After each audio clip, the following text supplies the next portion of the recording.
There's the old Liquifire, fresh out of storage from under the pine trees. It has seen better days.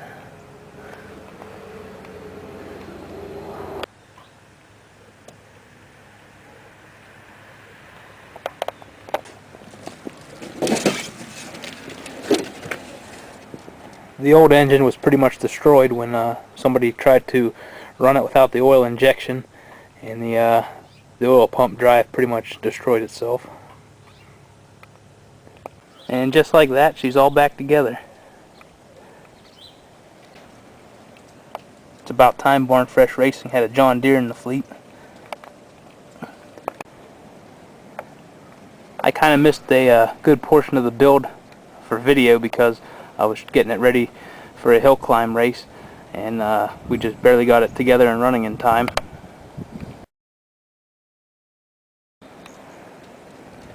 And there's the track extension to make the 151 fit in there. That's exactly what it looks like, but it wasn't as easy as it looks. Basically, I spliced two Polaris suspensions together. I contoured the little extension to match the other rails. Had a splice in a piece of Yamaha phaser for the 15 or 16 inches of tunnel extension. Got a set of Ski-Doo heat exchangers. Awesome diamond plate seat trunk area. This was off a TXL. Gas tanks off a Ski-Doo Citation. Handlebar controls are off a Ski-Doo Mach 1. They're on the original handlebars. I put the Ski-Doo gauges into the stock John Deere gauge pod. Added a primer and a tether switch. I converted a set of precision skis off of a Ski-Doo Rev over to leaf springs. Between the extensions on the rails, I also had to move the suspension back about 6 inches to fit the 151. So we've got a pretty shallow approach angle there. That doesn't look quite stock. Using a Ski-Doo chain case, jack shaft, and drive shaft, I pressed some Kawasaki 8-tooth drivers onto the Ski-Doo drive shaft to help fit the track. I also had to drop and roll this chain case, and I also had to chop and section the tunnel, raise it up almost an inch. So we've got clearance now for about a 2 1/4 inch track max.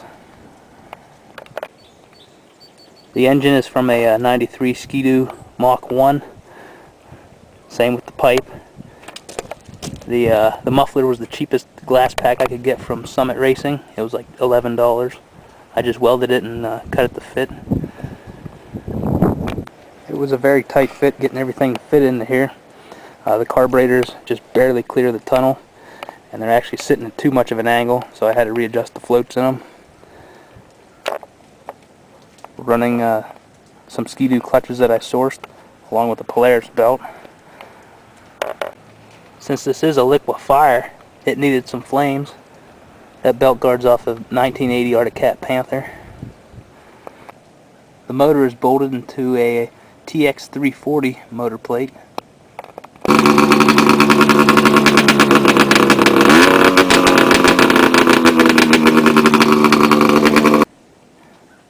Now all we need to do is wait for next season and some big snow, because now she's going back into storage in the barn.